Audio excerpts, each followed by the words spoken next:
नमस्कार, मैं हूं आपके साथ मयंक। आज 12 तारीख है और अगर हम पिछले 12 घंटों की खबरों पर नजर डालें तो हॉर्मूज जल रहा है। एक के बाद एक कई तेल के टैंकर्स पर हमले हो रहे हैं, जिनकी तस्वीरें अब सैटेलाइट से भी दिखाई देने लगी है। ईरान के कई टैंकर्स में आग लगी दिखाई दे रही है। उसी तरह ईरान की तरफ से भी, आईआरजीसी की तरफ से भी कई टैंकर्स को निशाना बनाने की खबरें हैं। लेकिन मैं इस वीडियो की शुरुआत एक ऐसी खबर से करना चाह रहा हूं जो ईरान के यूरेनियम को लेकर गेम चेंजर साबित हो सकती है, और ये इस ओर इशारा कर रही है कि ईरान के यूरेनियम को लेकर डोनाल्ड ट्रंप और पुतिन के बीच सीधी जंग शुरू हो गई है। देखिए, ये बेहद अहम खबर है और इसको समझने की जरूरत है। देखिए, ये सब आप जान रहे हैं कि ईरान की तरफ से जो प्रस्ताव सामने था वो ट्रंप को नामंजूर है। ट्रंप ने जो शर्तें रखी वो ईरान को नामंजूर है, और हालात ये है कि ईरान एक बड़ी जंग के लिए तैयार है। मिसाइल्स रेडी कर दी गई हैं, लॉन्च पैड्स पे, जनता सड़कों पर है और वो आर पार के मूड में है। लेकिन इस बीच देखिए, पिछले 24 घंटे के अंदर दो डेवलपमेंट हुए। पहला डेवलपमेंट ये था कि पुतिन का एक बयान आया। उन्होंने इस बात को दोहराया कि वो ईरान के यूरेनियम को अपने पास रखना चाहते हैं, रखने के लिए तैयार है, उसको ट्रांसपोर्ट करके रूस लाने को भी तैयार है। अच्छा, ये सब कब हो रहा था? जिस बीच में ईरान ने जो है वो अपना प्रपोजल डोनाल्ड ट्रंप के सामने रख दिया था, और डोनाल्ड ट्रंप की बातों को, शर्तों को मानने से ईरान ने मना कर दिया। यानी साधारण सी बात थी, यूरेनियम को लेकर बात फंस चुकी है। इसी बीच पुतिन का बयान आता है कि ईरान का जो यूरेनियम है, एनरिच्ड यूरेनियम, हम वो रूस में रखने को तैयार हैं, हम ट्रांसपोर्टेशन के लिए भी उसके तैयार हैं। उन्होंने 2015 में जो समझौता हुआ उसका भी जिक्र किया था। लेकिन जब पुतिन का ये बयान आता है, उसके कुछ ही देर बाद डोनाल्ड ट्रंप का बयान आता है। और डोनाल्ड ट्रंप अपने बयान में क्या कहते हैं? देखिए, डोनाल्ड ट्रंप अपने बयान में कहते हैं कि ईरान का यूरेनियम जहां पर होने का अंदेशा है, असल में ट्रंप ये कहना चाह रहे हैं, जो ऐसा मान के चला जाता है कि जो न्यूक्लियर ठिकाने हैं, सेंटर्स हैं जिस पर अटैक हुए थे 12 दिन की जंग के दौरान या बाद में भी हमले हुए थे, उसके नीचे मलबे में ईरान का एनरिच्ड यूरेनियम हो सकता है, ये अमेरिका मान के चल रहा है। अब डोनाल्ड ट्रंप क्या कहते हैं? डोनाल्ड ट्रंप कहते हैं कि जिन साइट्स पर न्यूक्लियर एनरिच्ड यूरेनियम है, अगर कोई भी उसके पास भी जाने की कोशिश करेगा तो हम उसको धमाका करके उड़ा देंगे। देखिए, पुतिन का यह कहना कि हम यूरेनियम को अपने पास रखने के लिए तैयार हैं, और उसके फौरन बाद डोनाल्ड ट्रंप का यह कहना कि अगर कोई भी उस एनरिच्ड यूरेनियम के न्यूक्लियर साइट्स के आसपास भी आता है तो हम धमाके से उसे उड़ा देंगे। क्या यह डोनाल्ड ट्रंप की सीधा धमकी थी पुतिन को? देखिए, ऊपर से देखने में भले ये लगे कि ये जंग अमेरिका और ईरान की है, लेकिन अब ये बड़ी जंग शुरू हो चुकी है इंटरनेशनल लेवल पर। इसमें कई सारे प्लेयर्स हैं। जिनपिंग बड़े प्लेयर हैं, पुतिन बड़े प्लेयर हैं, डोनाल्ड ट्रंप हैं, और ईरान का अपना पक्ष है। अब देखिए, बयान आता है डोनाल्ड ट्रंप का। अब डोनाल्ड ट्रंप ने देखिए क्या कहा। The president went so far as to boast that space forces surveillance is so good that it could identify someone who look to retrieve the uranium. इन्होंने कहा, डोनाल्ड ट्रंप ये कह रहा है कि हमारे सैटेलाइट्स जो हैं वो ईरान के उन ठिकानों के ऊपर नजरें बनाए हुए हैं जहां पर यूरेनियम हो सकता है, और अगर उसको वहां पर कोई उसके आसपास भी आया, उसे हटाने की कोशिश हुई तो हम उड़ा देंगे। क्या डोनाल्ड ट्रंप को यह डर सता रहा है कि ईरान का यूरेनियम रूस जा सकता है? क्या ईरान ने इस यूरेनियम को कहीं हटा के दूसरी जगह शिफ्ट कर दिया है? ये वो तमाम स्पेकुलेशंस हैं, ये वो थ्योरीज हैं जो अब बहुत ही जिसको लेकर इंटरनेशनल एक्सपर्ट्स नजरें गड़ाए हुए हैं। आईएईए तो है ही, लेकिन बार बार पुतिन का ये कहना कि हम ईरान का यूरेनियम रखने को तैयार है, ये बात डोनाल्ड ट्रंप को कतई मंजूर नहीं है। देखिए, ईरान का यूरेनियम अगर पुतिन के पास जाता है, इसका मतलब ये होगा कि अब सुपर पावर पोजीशन में पुतिन होंगे, ना कि ट्रंप।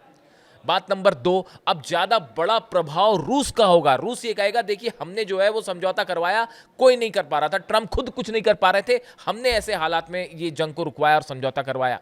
पूरे मिडिल ईस्ट में अमेरिका से ज्यादा बड़ा प्रभाव रूस का होगा।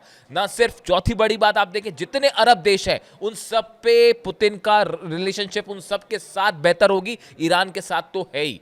यानी अगर ईरान का यूरेनियम, ये बात सिर्फ यूरेनियम और न्यूक्लियर बम की नहीं है, अगर ये यूरेनियम रूस पहुंच जाता है या रूस को देने का समझौता होता है, इसका मतलब अमेरिका की सुप्रीमेसी हमेशा के लिए खत्म।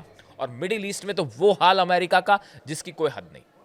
देखिए यही वजह है कि डोनाल्ड ट्रंप किसी भी सूरत में यूरेनियम को रूस के हाथों सौंपने के लिए तैयार नहीं होंगे। बात नंबर एक। अब देखिए दूसरी बड़ी चीज है, ईरान की तरफ से बात साफ कर दी गई है कि मैं आपको पहले ही कह रहा था कि किसी तरह की कोई डील नहीं हो सकती, ये सिर्फ टाइम बाइंग एक सिचुएशन है। अपने नफ़े नुकसान के हिसाब से डोनाल्ड ट्रंप कभी सीज फायर कर देते हैं, कभी शेयर मार्केट ऊपर बढ़ाना हो तो बयान दे देते हैं कि अच्छी बातचीत चल रही है, और फिर कभी जो है ज़रूरत पड़ी तो धमकी देने लगते हैं। तो ये सिर्फ जो है अपने फ़ायदे नफ़े नुकसान के मुताबिक वो अपने बयान दे देते हैं। मैंने आपको पहले से ही कहा था कोई डील नहीं होगी। आपको ईरान की जनता का मूड समझना होगा। ईरान की जनता, आप सड़कें देखिए वहाँ की, रात को क्या हाल होता है। बीती रात लाखों लोग, हर रात की ये कहानी है, लाखों लोग सड़कों पे आते हैं। और ऐसा गुस्सा मैंने, आप देखें बड़ी बड़ी रेवोल्यूशंस जो होती हैं उस समय ये सिचुएशन होती है। अगर आप दुनिया की बड़ी बड़ी रेवोल्यूशंस की बात करें, रशिया की, फ्रांस की,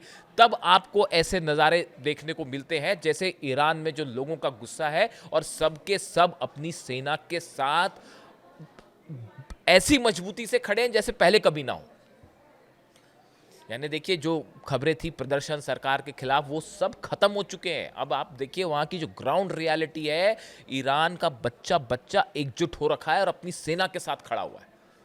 यानी ईरान की जनता कतई इस मूड में नहीं है कि किसी तरह की डील हो। अब हॉर्मुज में आ जाइए आप। हॉर्मुज में ईरान के कई जहाजों पर हमले हुए हैं जिनकी तस्वीरें सैटेलाइट से दिखाई दे रही हैं। खार्ग आइलैंड के पास बड़े हिस्से में समंदर में तेल फैल चुका है, इसकी तस्वीरें सैटेलाइट से दिखाई दे रही हैं। अमेरिका के कई जहाजों पर हमले हो रहे हैं, अब इसका अनाउंसमेंट भी नहीं हो रहा। देखिए पहले तो अनाउंसमेंट हो रहे थे, लेकिन अब हालात ये हैं कि आरजीसी की तरफ से जो हमले हो रहे हैं, कहीं कोई क्लेम नहीं है, बस हमले चल रहे हैं। और अमेरिका के जहाजों को भी लगातार नुकसान हो रहे हैं। कई ड्रोन्स ईरान में घुसने की कोशिश की है, कई ड्रोन्स ने बीती रात उनको सीधा ईरान ने अपने डिफेंस सिस्टम से तबाह कर दिया है। ये हाल पूरे उन द्वीपों का भी है जिनके आसपास जो है जंगी जहाज खड़े हुए हैं।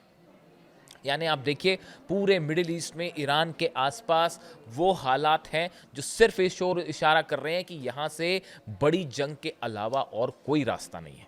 अब देखिए इसके अलावा दो तीन अहम बड़ी खबरें हैं। एक तो ईरान और रूस के विदेश मंत्री भारत आ रहे हैं। ब्रिक्स समिट में विदेश मंत्रियों की बैठक होनी है। इसमें हिस्सा लेने के लिए नई दिल्ली आ रहे हैं अब्बास अराक्ची साहब और रूस के विदेश मंत्री लावरोव। देखिए अब्बास अराक्ची साहब को पहले भी भारत आना था, लेकिन जंग की वजह से वो नहीं आ पाए। वो बायलैटरल मीट थी, बायलैटरल दौरा होना था वो दोनों देशों के बीच में, लेकिन अब ये ब्रिक्स की समिट के लिए आ रहे हैं। लेकिन अब्बास अराक्ची का भारत आना स्पेकुलेशन है इस बात के लिए कि भारत में रूस और ईरान के दोनों के विदेश मंत्री के होने के बाद भारत की ऑयल पॉलिसी, कैसे ऑयल इंपोर्ट किया जाए, कौन सा एक ऐसा रास्ता बनाया जाए जहां पर बिना किसी विवाद के जो है वो ऑयल सप्लाई भारत के लिए जारी रहे, ईरान से इस बारे में बड़ी चर्चा हो सकती है। रूस के विदेश मंत्री भी यहां मौजूद रहेंगे, लावरोव। यानी एक बड़ा स्टैंड तैयार हो सकता है क्लैरिटी के साथ कि आने वाले दिनों में कैसे ईरान का तेल भारत पहुंचे और कैसे रूस का तेल भारत पहुंचे। देखिए ईरान को इस समय सबसे ज़्यादा ज़रूरत है, अपना ऑयल रिजर्व उसके फुल हो रहे हैं। मैंने आपको पहले बताए थे ज़्यादा से ज़्यादा ऑयल जो है ईरान एक्सपोर्ट करना चाह रहा है और सबसे बड़े बायर्स में से एक जो है वो भारत है इस समय।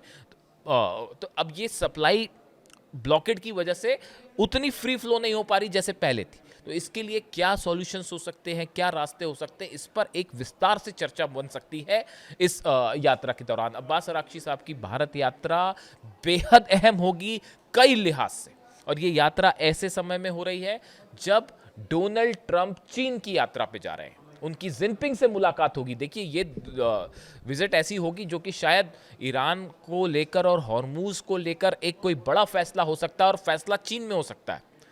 देखिए नुकसान तो बड़ा ज़बरदस्त चीन को भी है, क्योंकि ऑयल मार्केट उसका पूरा इम्पैक्ट हो रहा है, उस पर इकॉनमी पर असर पड़ रहा है। देखिए रूस का ऑयल भी जो है, रूस के ऑयल की डिमांड है, लेकिन जो चेन है सप्लाई वाली वो प्रभावित हो रही है। जिस तरह से, जिस रूट से सप्लाई होनी चाहिए वो प्रभावित है। तो ये एक ऐसा क्राइसिस है जिसका पूरी दुनिया पर, अर्थव्यवस्था पर असर पड़ रहा है, और इसके लिए जिम्मेदार है एक राष्ट्रपति की जिद जो अपने जहाज लेके खड़े हुए हैं।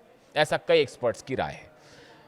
अब सवाल ये है कि चीन यात्रा डोनाल्ड ट्रंप की, अब्बास अराक्ची और लावरोव की भारत यात्रा, क्या इस बीच किसी एक ऐसा कोई फ्रेमवर्क तैयार हो सकता है जिसको लेकर हॉर्मूज खोलने पर चर्चा हो, या जिसमें हॉर्मूज से कैसे ऑयल सप्लाई जारी रहे इसको लेकर चर्चा हो, इसको लेकर फ्रेमवर्क, इस पर नज़र बनाए रखने की ज़रूरत है। अगले 1-2 दिनों में चीज़ें साफ होंगी। लेकिन देखिए, इसी दौरान खबरें ये हैं कि ईरान ने एक बार फिर बड़ी जंग की तैयारी कर ली है। मुस्तबा खामेनी ने आदेश दिए हैं अपनी सेना को, मिसाइल्स को लॉन्च पैड्स पे रेडी रखा जाए, ड्रोन्स को तैयार रखा जाए। Anti ship missile Abu Mahdi तैयार कर दी गई हैं।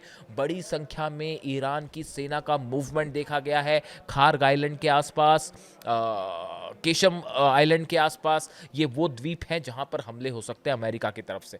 यहां पर बड़ा सैनिकों का मूवमेंट है, मिसाइल्स का मूवमेंट है, जो खबरें आ रही हैं। यानी हॉर्मूज एक बार फिर बड़ी जंग की तरफ आगे बढ़ रहा है। और इस बार शायद देखिए, 2 खबरें हैं ईरान से। एक तो मुस्तबा खामेनी, सुप्रीम लीडर ईरान के, उन्होंने अब कमान अपने हाथ में ले ली है। उनको लेकर तमाम खबरें थी कि वो उन पर हमला हुआ है, उसके बाद से वो घायल है। लेकिन अब जो खबरें हैं वहाँ से कि उनकी हालत अब कहीं बेहतर है, वो तेज़ी से स्वस्थ हो रहे हैं और अब उन्होंने सेना के ऑपरेशन को अपने हाथ में ले लिया है। अहमद वाहिदी साहब जो सेना अध्यक्ष हैं, सेना प्रमुख हैं आरजीसी के, उनके बीच में, मुस्तबा खामेनी के बीच में और अब्बास अराक्ची साहब, ये तीनों सेंटर्स में बहुत अच्छा कम्युनिकेशन है, बहुत अच्छा तालमेल है। और अब जितने फैसले हो रहे हैं वो इन 3 ध्रुवों के बीच में हो रहे हैं।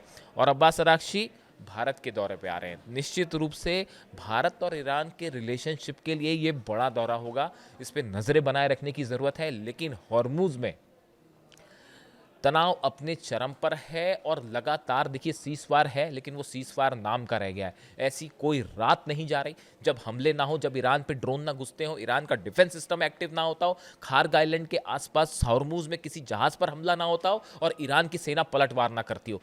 कई अमेरिका के जहाज़ों पर फायरिंग की खबरें हैं और ये अब ये हालात आ गए कि कोई इसे क्लेम भी नहीं कर रहा। ऐसे में जो यूएई पर हमले हुए, कतर पर हमले हुए, कुवैत पर हमले हुए, ड्रोन स्ट्राइक जो हो रही है लगातार, ये कहाँ से हो रही हैं, ये भी अपने आप में एक सवाल है। कहा तो ये भी जा रहा है कि इजराइल ने जो अपना सीक्रेट एक बेस बना रखा है इराक में, वहाँ से टेक ऑफ होके ये हमले हो रहे हैं। और गौर करने वाली बात है कि हमले ड्रोन्स के हैं, बैलिस्टिक मिसाइल्स के नहीं है। अगर बैलिस्टिक मिसाइल के हमले होंगे तो सैटेलाइट कहां से उसको तुरंत ट्रैप कर देगा कि भाई कहां से मिसाइल फायर की गई। लेकिन हमले हो रहे हैं ड्रोन से, क्योंकि ड्रोन को ट्रैक करना थोड़ा मुश्किल होता है। तो अब इस लिहाज से हॉर्मूज जल रहा है, भयंकर जंग की तरफ मामला आगे बढ़ गया है। और डिप्लोमेसी के हिसाब से 2 अहम दौरे, डोनाल्ड ट्रंप का चीन दौरा, हमारी नजरें रहेंगी इसमें क्या होने वाला है, और दूसरा अब्बास अराक्ची और लावरोव जो रूस के विदेश मंत्री हैं, उनका भारत दौरा। जो भी अपडेट होगा इन सभी खबरों से जुड़ा मैं आप तक पहुंचाऊंगा। कमेंट करके बताइए वीडियो कैसा लगा। Thank you so much.